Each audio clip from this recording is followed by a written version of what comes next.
믿음이 무엇인지 이토록 정확하게 혹은 확실하게 표현한 곳이 많지 않아요, 성서에. 근데 히브리서 11장에는 믿음을 참 재미있게 표현하고 있어요. 첫째, 믿음은 뭡니까? 바라는 것들의 실상이라는 것은 소망입니다. 그런 뜻입니다. 믿음은 소망에 관련됐습니다. 그 소망이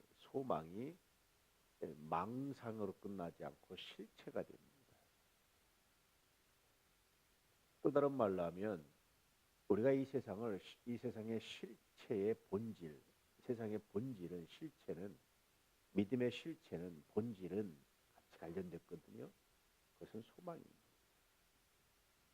우리가 하나님의 약속을 믿고 살아가는 것 자체가 뭐죠? 소망이죠. 성서는 다른 말로 뭐라고 했습니까? 약속이라고 그랬잖아요. 오래된 약속, 구약, 새로운 약속, 신약. 이것들의 실체는 소망입니다. 뭐 이런 뜻이기도 합니다. 그러니까 실체와 허상, 이것은 이 당시 헬라 철학의 굉장히 중요한 주제였어요. 여러분, 눈에 보이는 것은 실체가 아닙니다. 허상에 불과합니다. 정말 중요한 실체가 있습니다. 그것이 뭡니까? 그것이 바로 영적 세계 혹은 뭐 그 당시 헬라 세계 표현으로 하면 이데아라고 말하는데 그것이 실체입니다.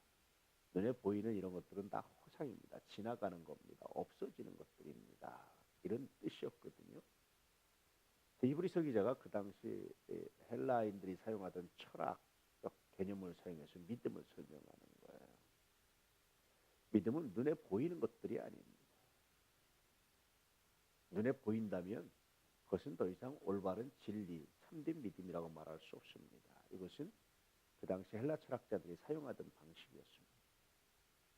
그래서 오늘날 여러분들이 읽는 것보다 이 말씀은 당시에 헬라인들이 읽으면 굉장히 마음에 와닿는, 가슴을 때리는 말씀이에요.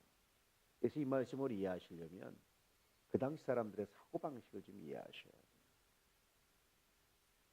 눈에 보이지 않는 것, 그런데 참된 것이 있습니다. 이것이 헬라인들의 사고였거든요.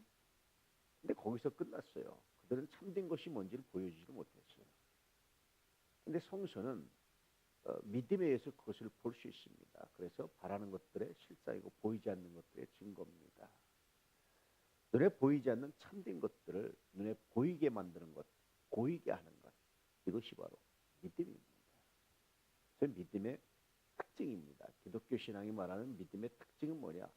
눈에 보이지 않습니다. 미래적인 겁니다. 그런데 그 미래가 반드시 성취된다는 겁니다. 무엇으로? 믿음으로. 그렇게 말씀합니다. 선진들이 이로써 증거를 얻었다. 보십시오. 내가 이제부터 많은 예들을 열거할 겁니다. 그분들 중에 하나도 이 원칙에서 벗어난 사람이 있는지 없는지 보십시오. 하나도 없습니다. 그렇게 말씀해주고 있어요. 늘 말씀드리지만 여러분, 내가 계산할 수 있고 내가 판단할 수 있고 내가 생각할 수 있고 내가 예측할 수 있고 이 내 머리로, 믿음 없이 내 머리로 알 수 있는 것은 그건 믿음이 아니에요. 누구나 알 수 있죠. 믿음은 내 머리로, 내 생각으로, 나의 상식으로 예측 불가능한 겁니다. 이건 도저히 불가능하다고 생각하는 거예요. 그런데 그 불가능한 것을 가능한 것으로 만드는 것, 그것이 바로 믿음입니다. 기적이죠. 계속해서 열거했던 믿음의 사람들, 다 이론 원칙을 가지고 믿음을 지켜나갔던 사람입니다. 그러면 오늘 말씀은 이 질문을 던지는 거예요. 여러분이 생각하기에 불가능하다고 생각하는 게 뭡니까? 그건 죽었다가 살아나는 겁니다. 여러분이 생각하기에 도저히 있을 수 없다고 말하는 게 뭡니까? 그것은 하나님이 인간이 돼서 연약한 인간이 되어서 십자가에 못 박혀 죽는 겁니다. 이거는 불가능한 거 아닙니까? 여러분이 생각하기에 도저히 말이 안 되는 게 뭡니까? 그저 누구든지 믿기만 하면 구원받는다는 것, 이건 말 안 되지 않습니까? 그런데 믿음은 이 말이 안 되는 것들을 말이 되게 하는 것, 그것이 믿음입니다. 자, 이제부터 내가 실제로 이런 역사들이 있었는지 없었는지 열거하겠습니다. 계획에서 열거하고 있는 거예요. 복음을 전하는데 이렇게 전하는 겁니다. 야, 말이 돼? 어떻게 신이 인간이 될 수 있어? 신이 바보냐? 뭐 이런 얘기하는 거예요. 야, 어떻게 말이 돼? 죽었다가 살아날 수 있어? 그런 사람 있으면 데려와봐. 그런 얘기하는 거예요. 야, 말이 돼? 어떻게 믿음으로 구원을 받을 수 있다고 말해? 철저하게 고행을 하고 자기 절제를 하고 윤리적으로 도덕적으로 완전 무결해도 얻을까 말까 한데 무슨 믿음으로 간다고 그래? 말이 안 돼. 이런 얘기에 대한 답변입니다. 믿음은 그렇게 말이 안 되고 그렇게 이해 불가능하고 그렇게 사람들의 생각으로 도저히 알 수 없지만 그것을 이해 가능한 것으로 알 수 있는 것으로 만듭니다. 실제로 여러분 하나님을 믿으니 여러분 부활을 확신하고 알고 있지 않습니까? 하나님을 믿으니 여러분 예수 그리스도가 죽었다 살아나신 걸 믿고 있지 않습니까? 천국과 지옥을 믿고 있지 않습니까? 그래서 그 믿음 때문에 여러분의 삶이 어떻게 바뀌었습니까? 어떤 증거로 나타났습니까? 그것은 또한 실제로 우리의 삶 속에 반드시 일어나야 되는 일어날 수밖에 없는 그런 사건이 되고 있어요. 올해도 이제 11월에 접어듭니다. 좀 있습니다. 10월의 마지막 밤을 또 이용 씨가 또 한참 주가를 올릴 때가 또 됐죠. 무슨 말씀입니까, 여러분? 시간이 가잖아요. 세월이 가잖아요. 시간이 가고 세월이 간다라는 것은 이제 우리가 그 믿음의 실상들을 지금도 물론 만나보고 있지만 그러나 더 확실하게 만날 수 있는 기회가 다가온다는 거예요. 어쩐지 그전지 그저께 같습니다.